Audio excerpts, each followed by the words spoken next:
Voice of Panipat पर आज हम आपको दिखाएंगे ऐसी एक लड़की की साहस की कहानी जिसे देखकर दूसरी लड़कियां भी उन्हें सलाम ठोकेंगी। जी हाँ, मामला है करनाल के बरसत का।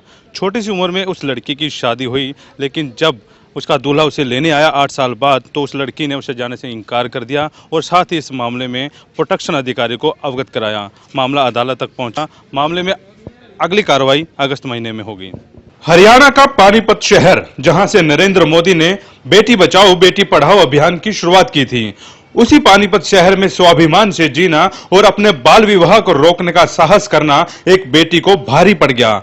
उसके परिवार को न केवल समाज से बेदखल कर दिया गया, बल्कि उनके जमीन पर भी उनके अपनों ने ही कब्जा कर लिया। अवैध कब्जे को शशि के दुस्साहस की सजा करार दे दी गई। पेश है उस साहसी लड़की की कहानी। मैं पढ़ना चाहती हूँ, अपने मम्मी डैडी का नाम रोशन करना चाहती हूँ। मेरे बड़े ये कहते हैं कि अगर तुम वहां नहीं जाएगी तो तुम्हारी सारी जमीन हड़प ली जाएगी। सर, ना तो कोई दादाजी डैडी को कोई संपत्ति देना चाहती है और ये भी कहते हैं कि तुम्हें समाज से, इस जाति से बेदखल कर दिया जाएगा। सर, तो सरकार ने बेटी बचाओ बेटी पढ़ाओ चलाया हुआ। सरकार इस चीज के लिए कदम उठाया जाए। जब मेरे साथ इतना बुरा, तो कहाँ पे कौन सी बेटी सेफ रह जाएगी, कौन सी बेटी बचेगी? सर, अगर इस चीज पे रखा जाएगा कि प्लाट नहीं मिलेगा तो फिर सर ये प्रॉब्लम खड़ी हो रही है। बस मैं ये चाहती हूँ कि ऐसा किसी भी लड़की के साथ ना हो, हर किसी को इंसाफ मिलना चाहिए। और मैं सरकार से यही दरख्वास्त करती हूँ कि प्लीज मेरी हेल्प कीजिए। क्या मदद चाहते हैं? सर, वो यही कह रहे हैं कि गांव के भी तुम्हें प्लाट नहीं देंगे, तुम्हारी सारी जमीन हड़प लेंगे, तुम्हें समाज से भी बेदखल कर देंगे, तुम्हें जाति बिरादरी में रहने का कोई हक नहीं है। सर, हमने ऐसा कोई काम नहीं किया कि भाई हम जाति बिरादरी में ना रह सके। सर, हमने ऐसा कोई काम नहीं किया, कोई गलत काम नहीं किया। सर, हाँ, मेरे पापा इस चीज मैं गर्व करती हूँ अपने डैडी पे, अपनी फैमिली पे, कि मेरे भाई मेरे मम्मी डैडी मेरे साथ है। मैं हाथ जोड़ के बस ये दरख्वास्त करती हूँ कि मुझे इंसाफ चाहिए। प्लीज हमें इंसाफ दिलाइए। ये मेरी शादी छोटे में कर दी गई थी। मेरे चाचा को बहू नहीं मिल रही थी, उनको लड़की नहीं मिल रही थी, इसलिए गांव वालों ने, बड़ों ने ये कहा कि भी जो जिनके यहाँ पे रिश्ता किया था, उन्होंने कहा कि भी अपनी लड़की दो, तब हम अपनी लड़की देंगे, नहीं तो हम अपनी लड़की भी नहीं देंगे।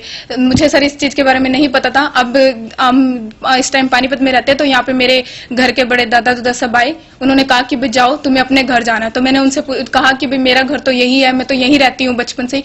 तो उन्होंने कहा कि तुम्हारे नहीं, तेरी शादी हो चुकी है, तेरी शादी कर दी थी। तो सर, मैंने कब की थी मेरी शादी? उन्होंने, उस टाइम मैं सर 3rd क्लास में पढ़ती थी, 8 साल की थी मैं, तब उन्होंने मेरी शादी कर दी। मैंने कहा ये सब, मुझे तो यही लगा सर कि वो गुड्डा गुड़िया का खेल है। उस टाइम मुझे इतनी समझ नहीं थी, अब मुझे समझ हुई है। तो सर, अब मैं पढ़ना चाहती हूँ, मैं वहां नहीं जाना चाहती। वो लड़का भी आवारा ही है, हैंडीकैप है सर, वो मेरे लायक नहीं, और ना ही मैं वहां जाना चाहती हूँ। सर, मैं पढ़ लिख के कुछ बनना चाहती हूँ। तो जब इसको जागरूकता योजना में ये पता चला कि मैं अपने बाल विवाह को मैं तुड़वा भी सकती हूँ, जैसे मेरा बाल विवाह यदि हो गया है तो मैं इसमें कानून का सहारा ले सकती हूँ। तब ये मार्च महीने में मेरे पास आई थी अपने पिताजी के साथ, और इसने मेरे से पहले कानून के बारे में जाना कि मेरे लिए कानून में क्या क्या रिलीफ है। तो जब इसको ये बताया गया, कानून की जानकारी दी गई कि ये कानून में यदि शादी का दबाव बनाया जा रहा है अब इसके ऊपर कि अब इसका गुना किया जाए, और ये गुना नहीं चाहती और ये इवन शादी को ही नहीं रखना चाहती, तो हमने इसको कानूनी जानकारी दी। और इस कानूनी जानकारी के बाद इसने अपनी शादी तुड़वाने का फैसला लिया, और जो कि हमने कानून बाल विवाह निषेध अधिनियम 2006 की धारा 3 के तहत मैंने साथ में मौजूद होकर इसकी कानून के सामने कोर्ट में याचिका दायर कर दी गई है, और जहां वो अब सुनवाई के लिए 3 अगस्त उसकी डेट रखी गई है। फिलहाल प्रोटेक्शन अधिकारी के हस्तक्षेप के बाद ये मामला अदालत में चला गया है। अदालत ने अगस्त माह में इस मामले की रिपोर्ट मांगी है, लेकिन उस लड़की के साहस की कहानी को हम लोग भी सलाम करते हैं। वॉइस ऑफ पानीपत के लिए कुलवंत सिंह।